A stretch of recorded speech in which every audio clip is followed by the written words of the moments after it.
Welcome to our first Aluminar of 2021. For those of you who don't already know me, my name is Alexis Conley, Bridgewater class of 99 and MBA 14, and I am the Assistant Director of Alumni Relations at the university.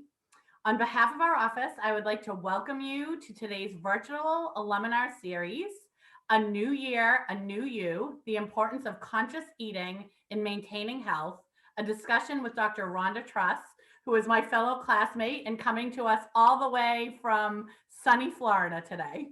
So thanks for being here, Rhonda.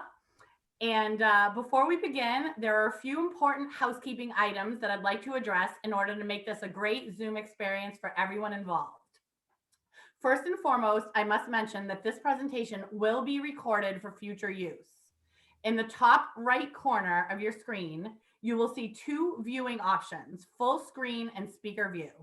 We suggest the speaker view for optimal viewing, so please feel free to switch to that option. Throughout the presentation, please keep your own screen muted and with the video off at all times as to not distract from our presentation. Question and answer will take place immediately following the talk. Please feel free to type in questions at any time during the presentation using the chat feature in the middle of your bottom toolbar. Questions will be collected and answered at the end. We thank you for your attention to these guidelines, and it is with great pleasure that I'd like to introduce you to our guest host, Dr. Robert Bradley. Dr. Robert Bradley, I'm saying doctor so many times because he just got his doctorate and we're so proud of him, is head of Bridge Research at State Street Associates, a team that bridges the gap between empirical finance research and practice. He is co-chair of the Bridgewater State University Employee Network at State Street and is on the board of State Street's Numerates Network. He is also part-time faculty member at Boston College and Northeastern University. He holds a bachelor's degree in economics from Bridgewater State University, class of 2012, where he also majored in English, a master's degree in applied economics from Northeastern University, class of 2014, and just earned his doctorate in applied economics at Northeastern in 2020. Rob lives in Bridgewater with his wife and 3 sons. Take it away, Rob. Thank you, Alexis, and thank you for all the doctor inclusions in there. I hope I never get used to that. So welcome, everybody. Thanks, Alexis. Thank you to the alumni group for having me as a guest host again. I'm very excited to continue the series. This is one of the most fun things that I do. And today we have a really, really special presentation. As always, very timely in terms of the topic. And I think you're gonna have a lot of really great takeaways today. So with us today, we have Dr. Rhonda Trust, who holds a PhD in communication with an emphasis on health and media from the University of Connecticut. Additionally, she holds an MA in communication from Florida Atlantic University and a BA in communication from Bridgewater State University. She's currently pursuing a certificate in nutrition and healthy living from Cornell University. Dr. Trust is an energetic professor of speech communication at Palm Beach State College in Boca Raton, Florida. She's also the honors college liaison and faculty coordinator for the Boca Raton campus. Before relocating to Florida in 2016, Dr. Trust was the developer and program chair of communication and media studies in the School of Arts and Sciences at Post University in Connecticut.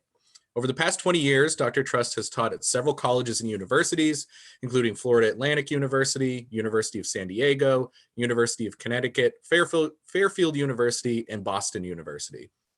Some of her course experiences include gender and communication, communication and media, public speaking, media theory, interpersonal communication, professional communication, organizational communication, and communication and media research. She has written blogs about the use of Twitter in the classroom, published book chapters, and led scholarly research studies. She's currently writing a book regarding the experience of the state college student. Dr. Trust attended an executive education course at the Darden School of Business at the University of Virginia and consulted with the United States Marine Corps in San Diego as a speech instructor. She also owns a small women's health education business. In her spare time, I don't know how you have any spare time, but in your spare time, she promotes healthy eating on her Nutty Professor PhD Instagram page. That's Nutty Professor _PhD. Eats chocolate chip cookies, bakes, loves yoga, and accompanies her 3 children, husband, and rescue dog to the beach. Rhonda attributes her academic success to her experiences at Bridgewater State University. So clearly we are in very, very good hands today. And without further ado, I'd like to turn it over to you, Dr. Trust. Please take it away.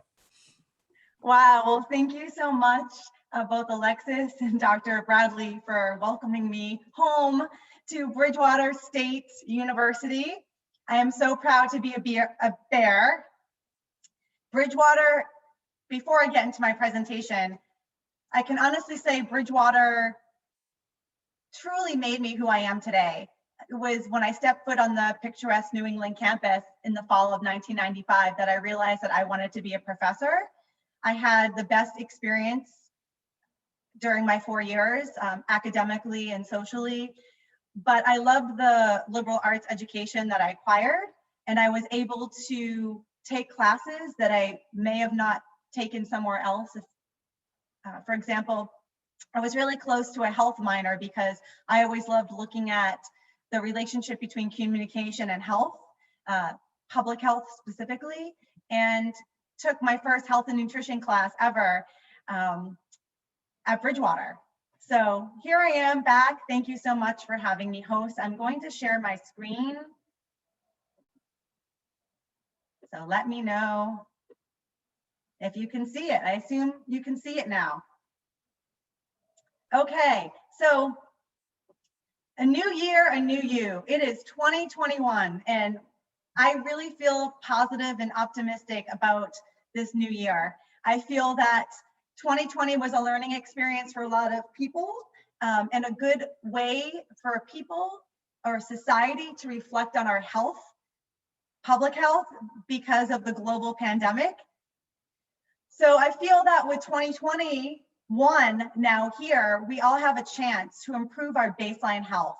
And I truly believe it starts with conscious eating and being aware of what you put into your body, both food and drink, and how that affects you and how you function as a human, as an individual, but also as a society, how we function. Okay. For some reason, it's not letting me go. Okay, so I'm going to skip my bio because Dr. Bradley did a great job. And with my bio, the only thing I do want to add is I've always been interested in public health, like I said a few minutes ago, and specifically how it's communicated, how we communicate both on a micro level and how we communicate on a macro level. So how we communicate as a society when we talk about health, when we talk about food, when the media advertises food, and the food norms that our society puts out, and also on the micro level as an individual, how we feel about food and nutrition for ourselves and with our family. So it's like deeply rooted in, if we look at society and culture and history, but I've always had that interest in paralleling both health and communication and marrying them together as a field of research. Okay. So now, Dr. Bradley, if you want to pull up the poll, and we'll wait. And if you could answer this one question, that would be wonderful.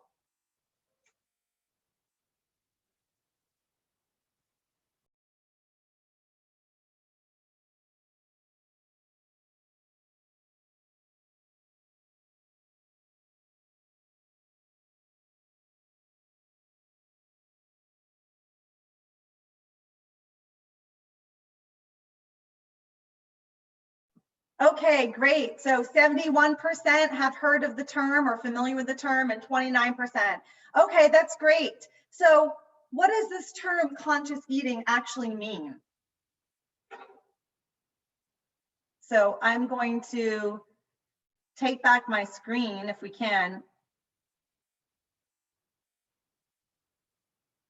I don't know if that's something. You should have control. If not, then. Okay. Might need Kelly or Alexis to help us. So I just shared the results. So hopefully everyone can see the results now. I'm going to stop sharing them and go back here. Okay.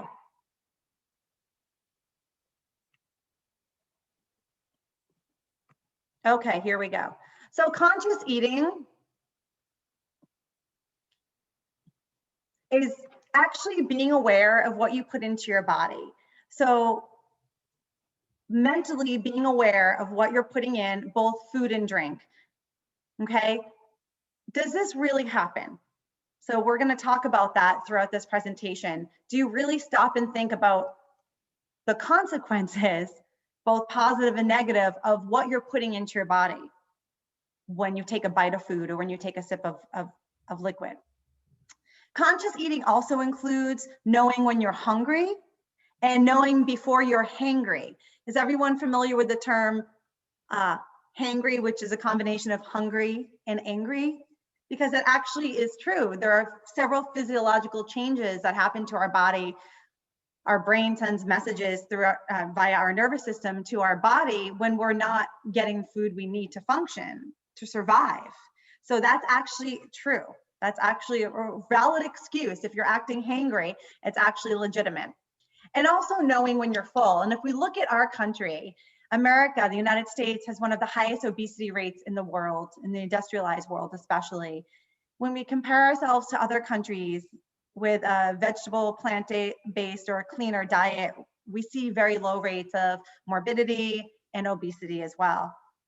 So there's definitely a relationship there between recognizing when you're full and not recognizing, and overeating, but also there's cultural expectations. If you've ever been to, for example, the Cheesecake Factory and ordered dinner, you know that that one portion in some other countries would easily feed 6 people.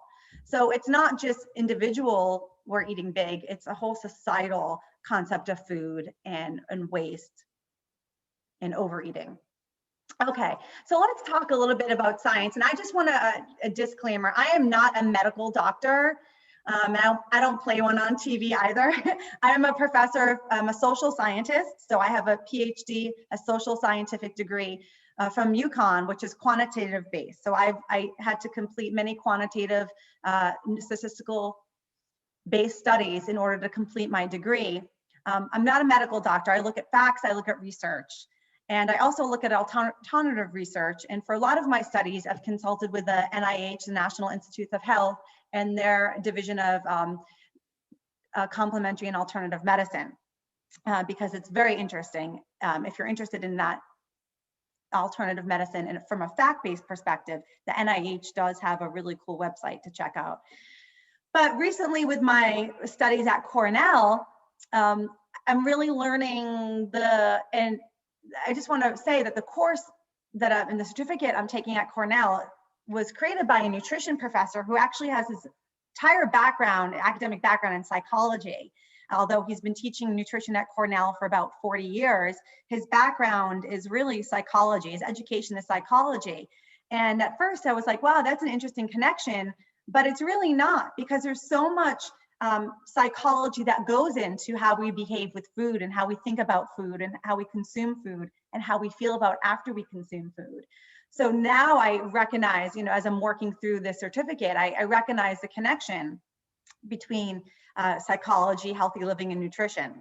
But the autonomic nervous system is really where a lot of it begins from our brain, from the brain perspective.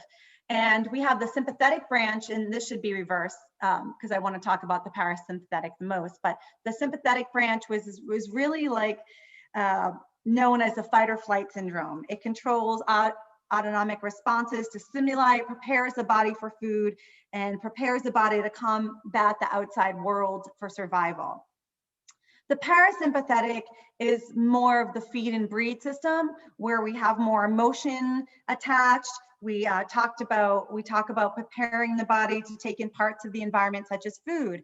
And one of the best examples I can give you to talk about the parasympathetic nervous system in food consumption is if you're at your favorite restaurant and you're really hungry, you're starving, and you smell the smell of your favorite dish cooking. Maybe it's a chicken dish with barbecue sauce, and you smell it, your body starts to react.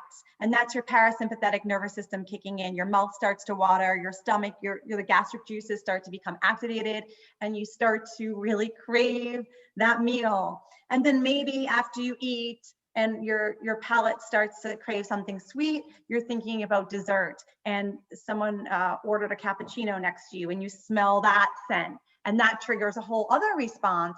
And there's also emotional responses when we trigger the olfactory bulb, which is in our, above our palate, our hard palate below our nose. We start to smell and our senses kick in, and we start to associate emotion with food too. So if you're a comfort eater and you smell, you're feeling kind of upset, but you smell chocolate chip cookies baking or brownies baking, that may trigger a whole bunch of emotional responses, which triggers you to, want to eat that, want to consume that to get a different feeling. So there's a lot that goes on that is way beyond the scope of this talk, and I could talk to you about for a whole semester, but there's a lot going on. But how often do we think about what's actually going on in our body before we consume that bacon double cheeseburger from McDonald's, or the extra large pie from Papa John's or Papagino's? Okay, so let's talk about you, and you are what you eat. So a lot of what goes on with food consumption these days is surviving versus thriving. So I want you to take a look at the color on this slide, okay? So look at the picture to my left. I don't know if it's to your right or my left, but the candy canes and the gummies and the gumballs, and then look at the picture of the right, which is a beautiful, beautiful array of colors, but provided by nature. There's no artificial dyes, there's no red number 40, orange number 27, XYZ chemical. They're both as colorful. But honestly, and this is a rhetorical question, which are you going to grab a handful of if you're craving something sweet? Okay, so which color do you eat? Are you more likely to go towards artificial or real colors? And why do you eat it? Are you driven by the convenience of the food, the cost of the food? So a lot of people that I speak with say, oh, I really want to start eating healthy, but it's just so expensive and it's not convenient for my lifestyle. So towards the end of this talk, we're going to talk about how it actually is. But media, society, even your possible family has kind of trained you to think that it's not. And your palate is become accustomed to the artificial flavors and colors, more flavors if we're talking palate. Your eyes have probably come used to the artificial colors. And not to say you can't ever have the items, the artificially colored items, but there are alternatives. I'm going to hold up a candy cane. Hopefully you can see it. It actually matches the nice alumni background. But this is actually a candy cane that has all natural coloring. Yes, there is sugar. There's 11 grams of sugar in this candy cane, but it's flavored and colored by fruit and organic vegetable juices. For example, black currant, red radish. So if you do want the candy cane, in moderation, there are alternatives that really aren't that much more expensive to the artificial dyed candy cane that provides, that really puts chemicals into your body. Okay, so another question I had for you is, how do you actually feel after you eat? How do you feel after you consume food? And this is something that, again, relates back to conscious eating. Are you aware of how you feel after you consume, and help me here, the bacon double cheeseburger, the French fries, or the chicken nugget meal, the Coca-Cola, the Twinkie, the Dunkin' donuts with your extra large latte with cream and 18 sugars? Like, do you ever reflect on how you feel after you consume food? How do you feel physically? Do you bloat? Do you feel a burst of energy, then feel completely drained until your next dose of caffeine or sugar? How do you feel mentally? Are you focused? Is your mind clear? Versus eating something that also has sugar, like this bowl of fruit, but is all natural, and your body metabolizes it differently than it does the high fructose corn syrup contained in cola, or as it processes the artificial sweetener in your Dunkin' Donuts coffee. So analyzing how you feel, really thinking about it, is a step towards conscious eating. And you can do this by food journaling. And I talk about this a little bit later on, but another thing people say to me, oh, I don't have time to write in a journal. Okay, but you know you have your phone on you 24/7. You know on your phone, and you can't see, I'm holding up my phone, you have notes, right? I love notes. I recently started using notes. You can journal. You have time to text or Snapchat or message someone on Instagram. You have time to quickly voice text into your notes what you just ate and how you feel. So it's totally possible, and it's a great step in really assessing how you feel after you eat the food that you eat. Okay, so do you eat this? And again, this is a rhetorical question. Look at the beautiful colors in here. And a lot of times, again, going back to conscious eating, we don't really sit back and reflect on the beauty that's provided to us. So nature really gives us what we need to thrive as human beings. Okay, so when I talk about health and nutrition, I like to talk also in almost a primitive way, that thinking that we are mammals, we are critically thinking, highly analytical mammals that seek out foods, that should seek out foods that we need to survive, that we need to function, and that our body needs to survive and function, our physical body. So this beautiful color of foods, this beautiful sample of foods provides rich color. But it's not just color. Every one of these foods provides medicinal value to your body. Every single one of these foods provides vitamins, nutrients. Every single one of these foods provides something to your organs, and some of them more specific than others. Okay, years ago, and this wasn't mentioned in my bio, I actually forgot to put this, but years ago, about 20 years ago, I moved to San Diego. And during my time there, I was a professor, I was an adjunct professor, I was working as a consultant for the Marines. I also became an herbalist, studied how herbs can be used medicinally to heal people. And one of the things that my instructor always told us about was the doctrine of signatures, that certain foods look like the organs or the body parts that they help. So for example, walnuts are an amazing brain food. They're such a great brain food. And walnuts, if you actually look at a walnut, looks like a brain. Dandelion root, the actual dandelions, the golden dandelions are very, very healthy for you. They cleanse liver.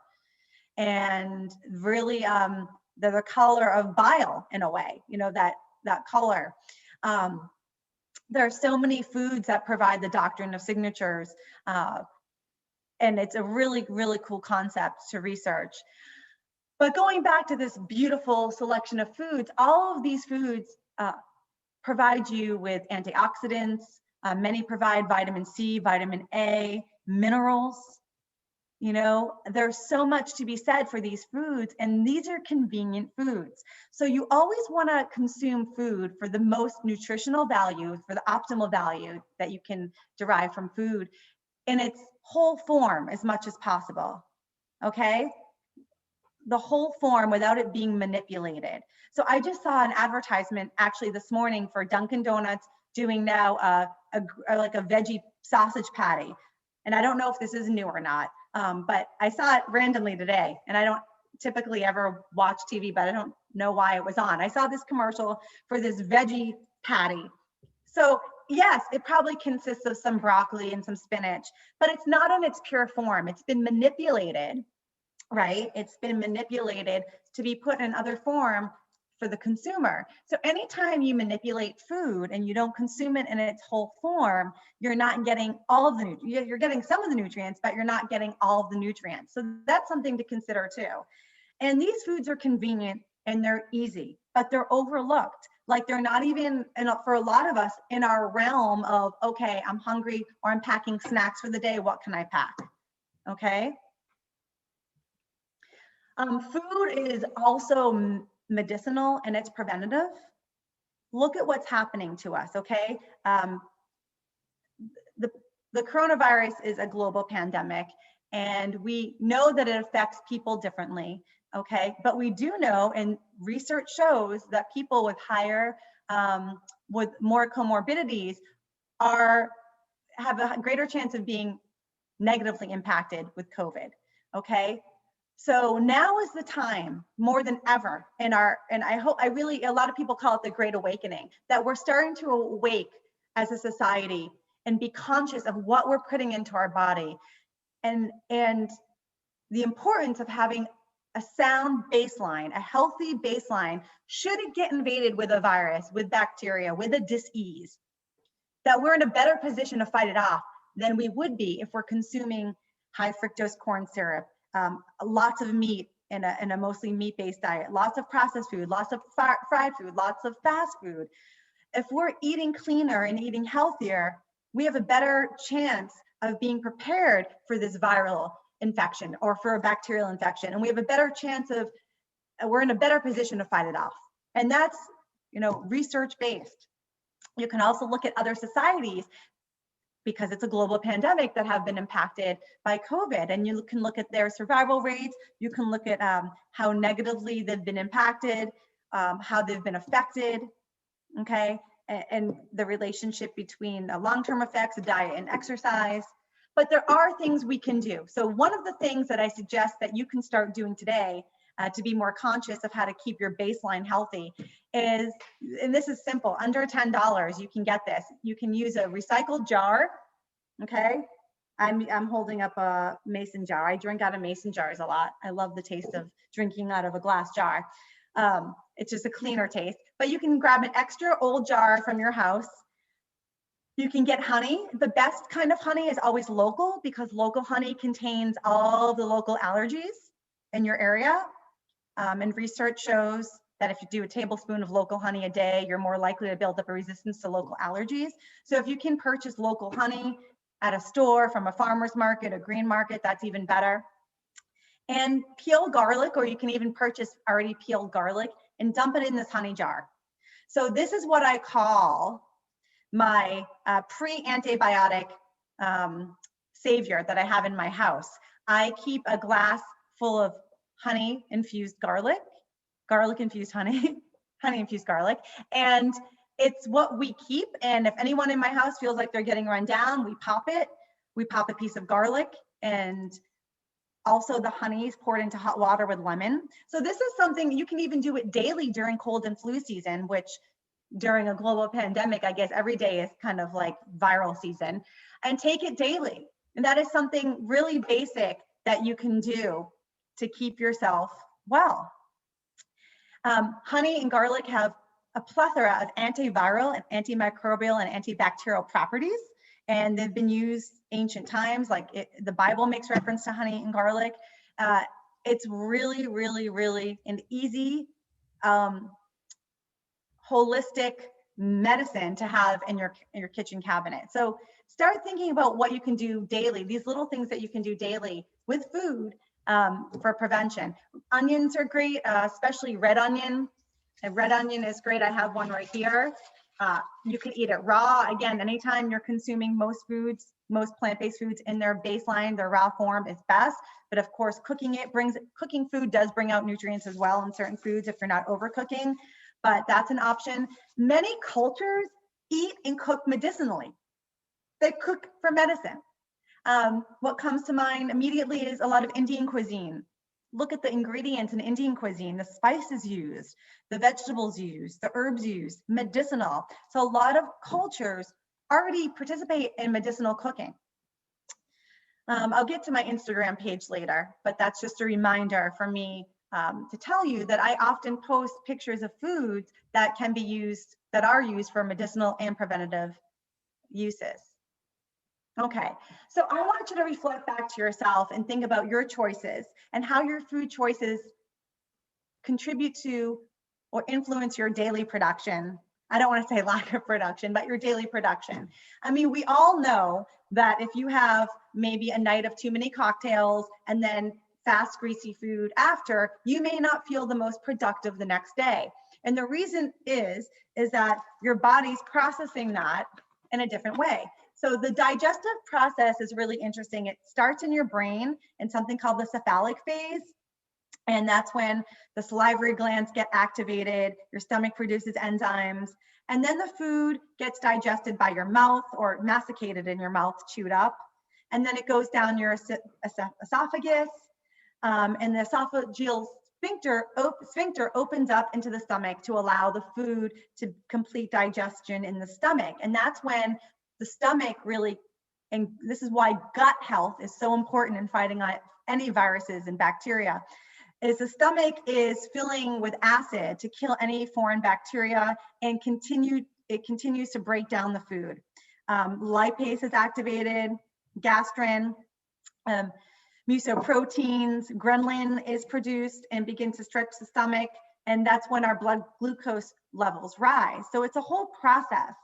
Then the small intestine has a really fabulous job of emptying the stomach empties into the small intestine, and that's where the pancreas becomes involved and enzymes get released, and then that's where the nutrients get absorbed by the villi of the small intestine, and then it eventually makes its way to the large intestine, and we pass it through our rectum. But there's a whole process that happens. So when you're eating, be conscious of the food or the liquid that you're consuming. How is it going to affect that process? So we know that people who eat a lot of acidic foods, a lot of fried foods, they tend to get ulcers. Sometimes people who are heavy drinkers have issues with their esophagus and their stomach. So it's being conscious of how these foods are influencing or impacting negatively or positively this 5-step process. And then finally, once these foods or liquids get into the small intestine, what is the body actually gaining from what we just ingested? What is the body actually absorbing? What is the body actually benefiting, gaining, really? What nutrients, what vitamins, what minerals? What is it doing to our brain? We know our brain needs a lot of protein and, well, especially amino acids. We know carbs are necessary. Carbs are necessary. And there have been fad diets that, okay, I'm not going to do any carbs, but if you do 100% carb free, you'll notice that your brain may get foggy. So there are carbs, healthy carbs, that are necessary. And of course, treats, whether your treats is a bag of chips or a container of chocolate chip cookies, like my biggest weakness, they're fine in moderation. And even when you do select to do these sweet treats or the treats, the salty, whatever, there are healthy options. I like to call it like organic junk food or healthy junk food, but there are options. Of course, they're still going to contain sugar, but they're probably not going to contain the artificial colors and the artificial flavors that your body absolutely does not need. So here's where we can start to talk about how you can make a healthy choice in 2021, and it's possible. I want you to know, regardless of how you feel, how you look, maybe you already eat healthy, maybe you don't, maybe you have no desire, but it's possible. It is 100% possible for you to do this. Whatever your version of this is, whatever your version of conscious eating is, I am telling you, you can do it, okay? The first thing you wanna do is become aware of what you're eating on a weekly basis. And you can do that by creating a menu, okay? Creating a menu, knowing that you may not stick to it, but you're gonna try, okay? And maybe your menu isn't becoming a raw vegan on day one. Maybe your menu is really giving up one day of meat and calling it Meatless Monday, okay? Maybe your menu is being more adventurous, adding in some peppers into your salad. Maybe that is it, okay? Meal prep is key. Prepping meals is essential. I'm going to tell you, and I learned this from a cousin of mine, and hopefully she's listening, but I went over her house one Sunday afternoon, and they were prepping meals. And she had all these glass jars and all these ingredients on the counter. And I was just blown away by this idea. yeah, you spend a couple hours, you know, whatever your day is, maybe it's Sunday afternoon, or maybe it's twice a week is your meal prep, but then you're ready for the week.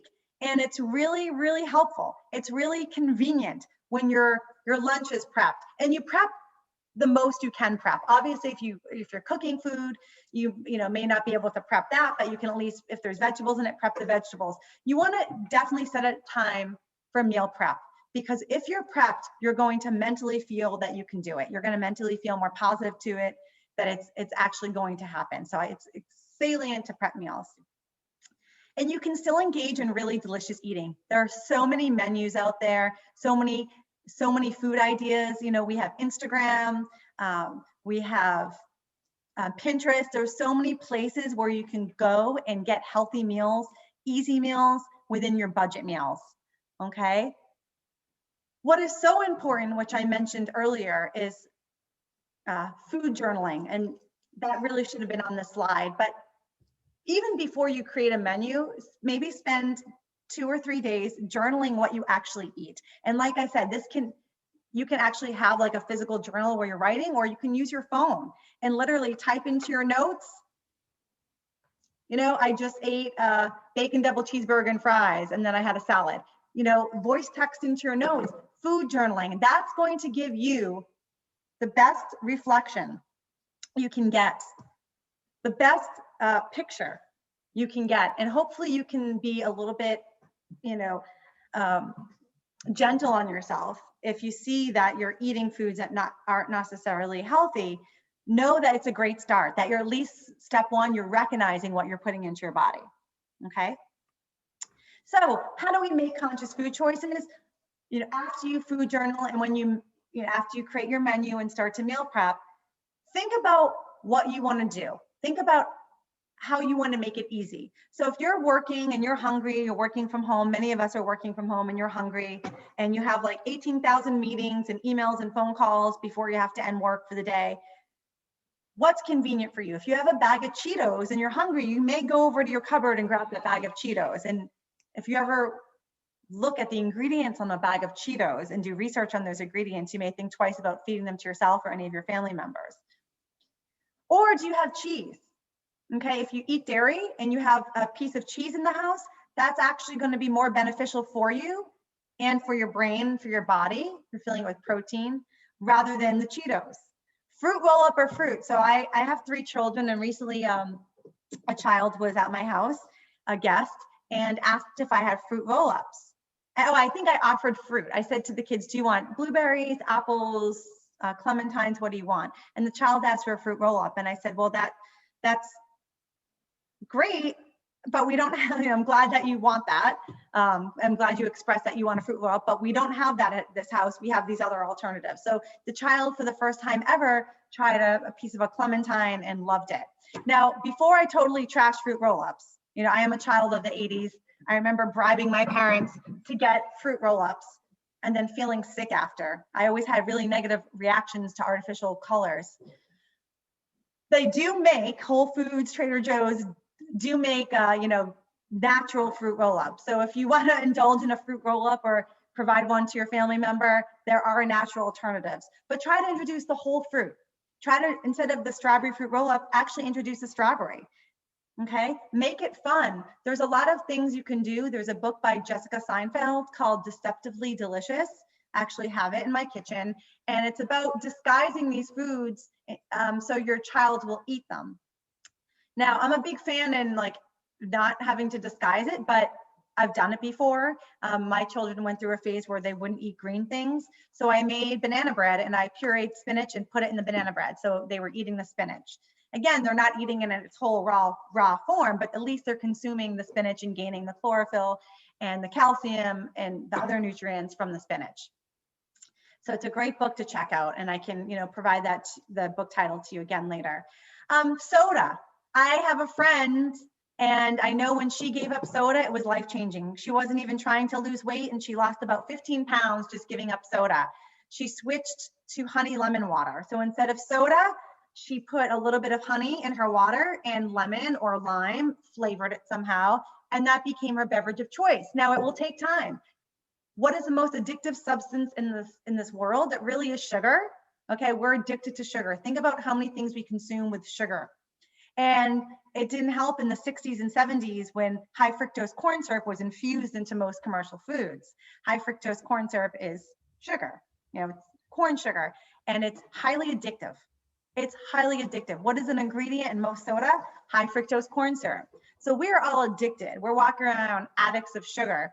So it takes time for our body to detox, for our palates to change, but I'm telling you it's possible. If there are any soda addicts on the phone, know that you can do it. You can slowly wean yourself. Let's say you have a can a day. Go down to half a can a day. I actually have another family member that recently gave up soda, and it's been life-changing. So you can make these changes, and they don't have to be cold turkey. Okay, just know that you can do it. There's no reason you can do it. Okay. So a new you, positive thinking only. It may take time, but it's possible. Your palate will adjust. Your cravings will be reduced. But if you still need to, allow that day of deviation. I know sometimes I need like my 2 slices of pineapple and onion pizza and a Coca-Cola. Like that's my day of deviation. Or I indulge in cookies, or, you have that day. And know that you can make these changes. It's possible. One of the things that people say to me all the time, well, I don't have the income to eat healthy.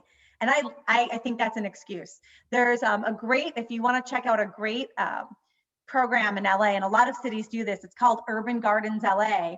And they are growing gardens, literally gardens in really urban areas and some really areas of LA that don't even have stores, or they only have liquor stores or fast food restaurants, but they're transforming some of these neighborhoods by adding gardens, and the people who live in the neighborhoods are helping with the gardens, and they're eating from the gardens, and it's great. I also listened to a talk a few months ago about someone also in LA who teaches kids how to grow gardens out of shoeboxes. So they could literally live in a 1-bedroom apartment, but they have a shoebox and dirt, they can grow lettuce, they can grow tomatoes. It's amazing what can be done. Okay, you can purchase seeds at very low cost. So the fact that we think that eating healthy, or the assumption that eating healthy is expensive, I can tell you, you can make it work with a budget. You can absolutely make it work if you're willing to put in the effort. So you always want to try to get foods in their basic form, whole foods. You want to shop, not Whole Foods, a store, whole foods as in a food in their whole form, like an apple in their whole form. And you can, if your mission is to only eat organic, then yeah, at first, before you do like price comparison, your bill may go up. But if you just want to start with something, start non-organic. And there's a list called the Dirty Dozen, which suggests there are 12 fruits and vegetables that you should really try to buy organic. But if you're just starting from like 0 and you want to try to change your lifestyle by adding any fruits and vegetables in, do what works for you. So there's organic and non-organic, and generic versus non-generic brands. So where to shop? I think most parts of the country now have Trader Joe's. Whole Foods, they have great sales. And if you're a Prime member, you can get a discount on top of the discount. So I tend to buy my produce on sale there. But a lot of the times it's still cheaper than my grocery store, which is Publix. I know up north it's Stop and Shop. Aldi is also a corporate family member of Trader Joe's, and they have a lot of organic fruits and vegetables as well. But Whole Foods also makes a 365 brand, and that's their own brand, which tends to be at least, I found $1 to $3 cheaper than name brands, but it is possible. It definitely is possible. And the good thing with like fruits and vegetables, you don't need a whole bunch. Like pepper and onion and Brussels sprouts can be made into a beautiful dish. You don't need a huge abundance. Okay, a stalk of carrots and some celery can be used, for a great appetizer. So there's ways to do it. So get creative, look on Pinterest, look on Instagram. There are definitely ways to do it. But the safest place to shop is around the perimeter of a grocery store. When you start to go in the middle, you go down the aisles that have foods with preservatives, food with high fructose corn syrup, foods that are meant to last after the apocalypse has collapsed, foods that are meant to go in underground bunkers. So think about fresh, think about, if you can, local. And I know it's hard if you live in a cold environment. You want to take advantage of what you can buy in the summer and spring. And you can also freeze a lot of things too. If you go to a farmer's market in spring or summer or fall, you can try to eat what's in season if possible. That's what I try to do. Living now in South Florida, right now I'm growing in my garden tomatoes and peppers because it's season. It's hard to grow in the hot summer here. Berries are in season now, so I try to get local berries whenever possible. So look at what's available around you during your season and even stock up. I know when I lived in Connecticut one year, I froze a whole bunch of berries. I got local berries one summer and ended up freezing them. I had an extra freezer and I froze berries. I was making berry smoothies all winter long with local berries I had purchased in the summer. So you can do this. It's totally possible. You can do it. Oh, I already talked about food journaling. Eating clean. My grandmother, who's not alive anymore, once told me, I think I was drinking soda. I was drinking something that I don't typically drink. This was back 25 years ago. And she said, Rhonda, would you ever wash your hair with that soda or with that Gatorade? And I said, no, that's gross. Why would I wash my hair with soda? Well, she's like, you're washing the insides of your body with it. And it's really true. Think about what you're putting in your body. Gatorade is one I love to talk about because I don't understand it. I know it has electrolytes, but coconut water has electrolytes. But I don't understand why people are okay with drinking something that's full of fake coloring. It's full of dye. And I know they do make, more natural or organic Gatorades, but that's a simple example, a good example of how you can make a simple switch. You can still get those electrolytes without the artificial flavor and color. So think about it. Would you shower in what you're drinking?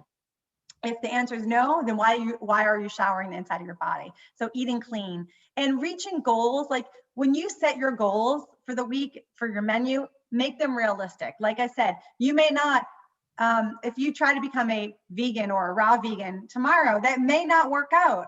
So make your goals realistic. Maybe you have a goal for the next month, and then you make a goal for the next 6 months, and then you make a goal for the next year. Be conscious of the goal. Be realistic. Lifestyle, another reason people give me for not eating healthy is lifestyle. And I'm just going to tell you, I have 3 children. I have 1 full-time job, at least 1 part-time job going on. I'm doing this certificate program. I am one of the busiest people I know, but I like that. And I find the time to eat healthy. It's all about time management and finding the time, because I make that a priority, just like I make it a priority to take a shower. I make it a priority to walk my dog. I make it a priority to plan my meals and to eat healthy. And that is a priority. And you're going to notice, and I can guarantee, I want you to follow up with me, a couple months, that you're going to feel better. You're going to feel differently, physically and mentally, when you start to make these changes. I love vision boards. So I've reached a lot of goals in my life with vision boards. So one of the things I want to leave you with today is making a food vision board and really making it possible. So this is the best example I could find, but there's a picture of a kitchen here. There's a picture of some foods, bananas, but making your relationship with food healthy, because so many of us don't have a healthy relationship with food, but you can change that. So make that vision board, get some magazines or pictures online, get a piece of poster board, go to the dollar store to get your supplies, and make that food vision board and keep it in your kitchen. I suggest maybe on your fridge or somewhere in your kitchen where you see it every day, a place that you go every day. So your kitchen or your bathroom, look at it, and you will start to make those changes. You will visualize it. You'll visualize yourself, maybe looking differently, feeling differently, more energy, but I highly suggest the vision board. Okay, I don't hate going over. I mean, I could talk for months about this topic, but before I get into thank you and questions, I do want to give you my contact information. So if you have any questions, feel free to email me. I also, like I mentioned, have a page on Instagram, which I started a couple months ago, and I'm really trying to grow. nuttyprofessor_PhD. And I don't know, I'm going to try to pull that up, if it will let me pull that up. I don't know if you still see my screen. I'm gonna try to share my screen again to my Instagram page. So let me just go there really quickly. So this is it. You know, I have examples of food and I try to post the benefits of the food, the health benefits. My post this week was kiwi because kiwis are on sale. So I've been buying a lot of kiwis on sale and my kids love them. One of my kids has in the past struggled with asthma and I found out that kiwis are really helpful in preventing asthma because of their high vitamin C, quercetin, and so we've been doing more kiwis. So again, going back to food as medicine, and having a good relationship with food, there's a lot of examples on this page. So I do hope you take time to check it out and, you know, follow it or whatever. You don't have to follow it, but you can see my posts on there. And let me go back to this final slide. So again, at this point, I don't know how much time we have for questions, but I would love. Oh, and I just love this final photo I found of the heart. Valentine's Day is coming up. So I don't know, remind me of Valentine's Day and keeping your heart healthy, but also keeping yourself healthy, both mentally and physically. Again, as you start to become conscious of what you're eating and putting in your body and making the changes, you will feel differently. You will feel a positive change. So thank you so much for this opportunity. And Dr. Bradley, if we have time for questions. We do. Yeah, we have a couple minutes. So really quick, I first of all, I mean, excellent talk. This was really great. For anybody who is here, if you have to jump off, just to let you know, we are recording this. So we're going to answer questions now. I think Dr. Trust, you have a few minutes to answer questions, right? So if you have to leave, we're going to record it. We'll put it up online so you can see the answers to the questions. I mean, we do have a pretty busy chat. So first thing I want to point out is that a few people said welcome home, including Ellen Cuddle Oliver said welcome home, Rhonda. I'm just going to get right into the questions. So usually I have to kind of seed the chat to get people to ask questions, but everybody's very excited to ask you stuff this time.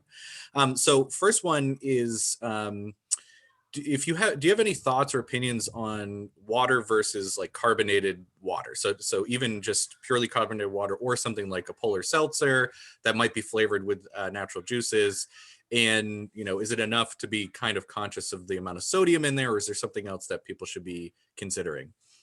So I love that. That's a great question. I have many friends and family members who drink seltzer water and know people who transition from soda to seltzer water. Many people say I can't do water. So back like 200, 300, 400, heck, 500 years ago, did carbonated water exist? And I love to ask that question because, again, it's water, so it's great, but it's not in its natural form, right? We're manipulating it. We're manipulating it to consume it. So anytime you manipulate something like that and we're providing that unnecessary carbonation in our bodies, I feel that it could be interfering with our natural process. Okay, that's just that, you know, I'm sure there is scientific evidence looking at how our bodies, digesting the carbonation, and the sodium level in some of the waters is something to be conscious of. But I'm going to say that to me, it's better than drinking, the can of soda, right? If you can't get down water, and I know many people tell me they can't, that's why I also suggest taking a lemon in its whole form, squeezing it, or the lime, or people put berries in water. I've seen people with water crafts and they have berries in them, or oranges. You know, if you can infuse it naturally, that's like in terms of flavor, right? In terms of carbonation, some people love that full bubbly feeling. And I personally don't, I never have, but people crave that. And sometimes if their stomach's upset, it works. And I think that's a different situation. But to consume it daily, I would ask you, why can't we consume it in its natural form? That's a really good answer. It's better than the alternative.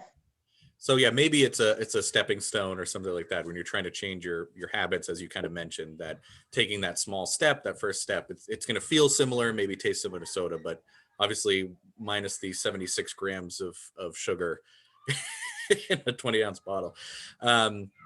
Okay, great, thank you. And then let's see what else came. So any suggestions for healthy carbs? Like what types of carbs do you kind of seek out? So again, well, the kind of the rule of thumb and stay away from all the whites, like white potatoes, white bread, white rice, right?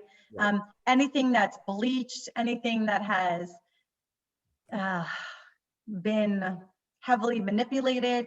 And a lot of, to get the full amino acid change and the protein change, like you want to usually consume carbs with some kind of protein. So if we look at beans and rice, for example, beans and rice is good. Sweet potatoes, healthy carb. Vegetables, a lot of them have carbohydrates as well. So their healthy carbs would be that. Okay. If you crave pasta, try alternatives to pasta. There's like plant-based pasta, whole wheat pasta if you want to consume wheat. But our society as a whole is trained that carbs and dairy should be the base of our food. It's really, I mean, and look at Americans. We have so many issues. So we have such a large number of obesity in this country, right? We have, like I mentioned at the beginning of the presentation, highest rates of obesity in a developed nation. Our diet is like a carb, dairy-based diet. So carbs are necessary, but healthier carbs. Make sense? I hope that answered the question. Yeah, that makes perfect sense. And it just reminded me, I was just thinking of, I saw this post online where somebody was asking British people what they find strange about American culture. And a lot of people said the fact that there's bread with every single meal.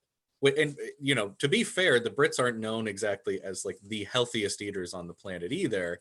They have a kind of similar diet to us, but even they were like, what is with bread at all times? And then people obviously always, are baffled by the kind of mass-produced white bread that Americans eat, and they feel like it doesn't taste like anything. So I actually Bridgewater, thanks to Bridgewater State, I studied abroad my first semester senior year. I went to England on an exchange program with Bridgewater. Martha Drinkwater Jones, who's passed, she was a coordinator of the exchange program. So I was able to go abroad. And by the way, my mother went to Bridgewater and several of my cousins went to Bridgewater. So Bridgewater is like a legacy for me. But my mother went to college with Martha Drinkwater. And when I went to visit her to say, my mom from class of 71 says, hi, we were talking and she's like, why don't you apply for the program? So I studied abroad in England and they made fun. They actually had a show in 1998 called Big Breakfast. And it was a whole mockery of American diet. So it was on every morning in the cafeteria in my dorm in England. And one of my friends, who hopefully is on this call, was studying with me abroad.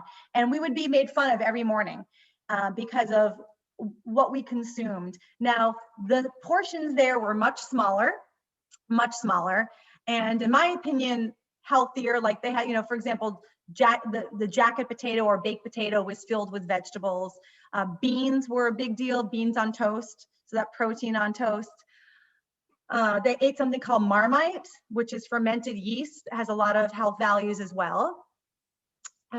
So they are, there were like healthy parts of the diet. And also Indian cuisine is huge.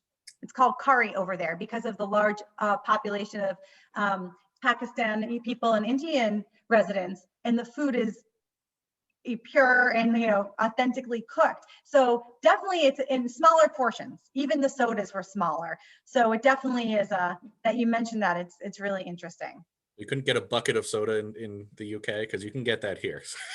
So, but I also laugh too because every Sunday in my house, I have 3 boys, is big breakfast day, which they love. It just means they get to pick what they want for breakfast. So usually they pick 9 things and eat 1 of them. And so it's a big breakfast that I put most of it back.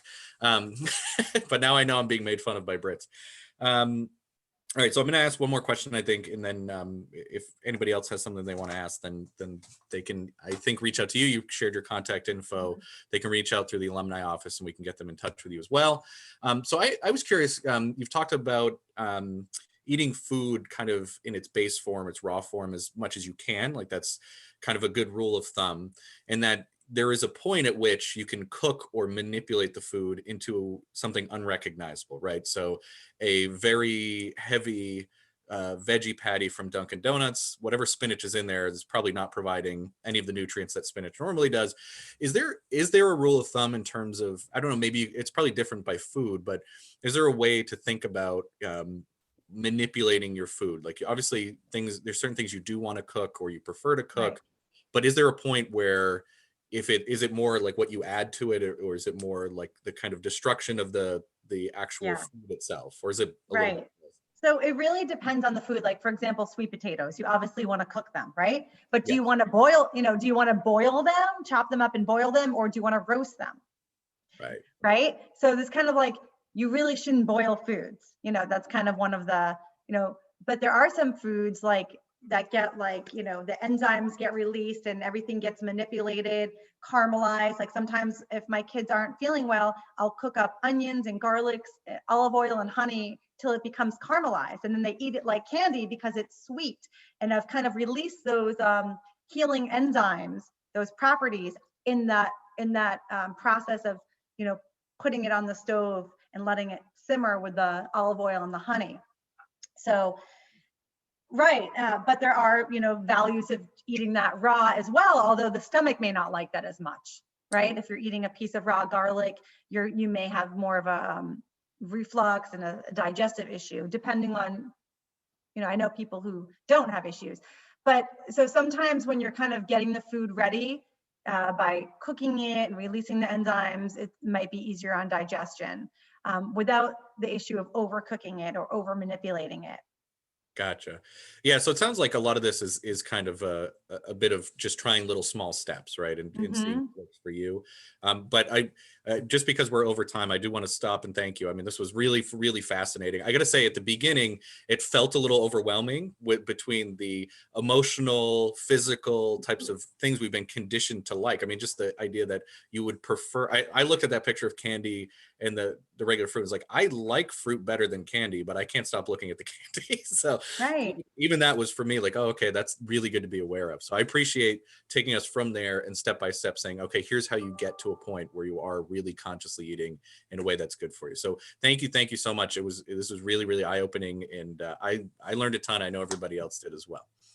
And I will Great. turn it back to Alexis for some closing remarks. Full disclosure, the question about the carbonated water was mine. As I I wasn't sit going to tell here anybody. drinking my Spindrift with, at least it has real juice in it, and have my polar seltzer, it's hard to see on my Aluminar background, Nice. but I can't But do there's, without them. I well, don't know. my suggestion is try to get away from aluminum cans too, Yeah. because aluminum isn't something that's necessarily great for our bodies. So if you can get your own carbonator, I've seen them. I Yeah. have friends that have them. Invest in that, Alexis. Invest in that in a glass mason jar, and try to drink out of glass as much as you can't see my glass because of the background Yeah. here.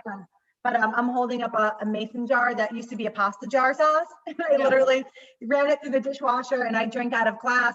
But invest, if you like that carbonated water, invest in that machine for your house. It's like, a little, Yeah. it looks like coffee maker, and try to get away from the aluminum and plastics. Yeah, it's really a good tip, something to think about that really I've never thought about. And I know many of my colleagues on this call also have soda water addictions. So it's an interesting thing to think about. But thank you so much, Dr. Rob, for your facilitating of today's question and answer. You always do such a great job with that. And to Rhonda for taking the time to share your expertise with all of us today. I think we definitely all learned something that we can take away. And, if any of you are on Instagram, definitely hop on her Instagram and help her build a following. And if anyone has any additional questions, like Rob said, or would like to provide any feedback regarding this presentation, we encourage you to either to email us at alumni@bridgew.edu. But Rhonda also said she would be more than happy for you to reach out to her. But certainly we would encourage feedback to us on how you like the presentation. And to everyone, please consider attending our next Aluminar, which will be held on February 17th. It's entitled Diversity Liberates. It's a discussion with Dr. Luis Paredes. I always say his last name wrong, but I mean really well. And Luis is also the director of institutional diversity at BSU. So I know that he'll put on a great presentation. I've seen many of his presentations before. So registration will open on the alumni webpage at the end of this week in the next couple of days. And additional notifications and links regarding February's Aluminar will be sent via email. Our monthly newsletter, which hopefully everyone gets. If you don't, please update your info on our site so that we have your current email, and will be posted on social media. So please look out for those. And always, on behalf of the entire Alumni Relations Office, we thank you for taking the time out of your day to join us for our Aluminar. We hope that each of you learned something and that you enjoy the rest of your afternoon and have continued health and happiness for kicking off the new year. Start conscious eating, and we will see you at future virtual and in-person events. Have a great day. Thank you. Bye-bye. Thank you.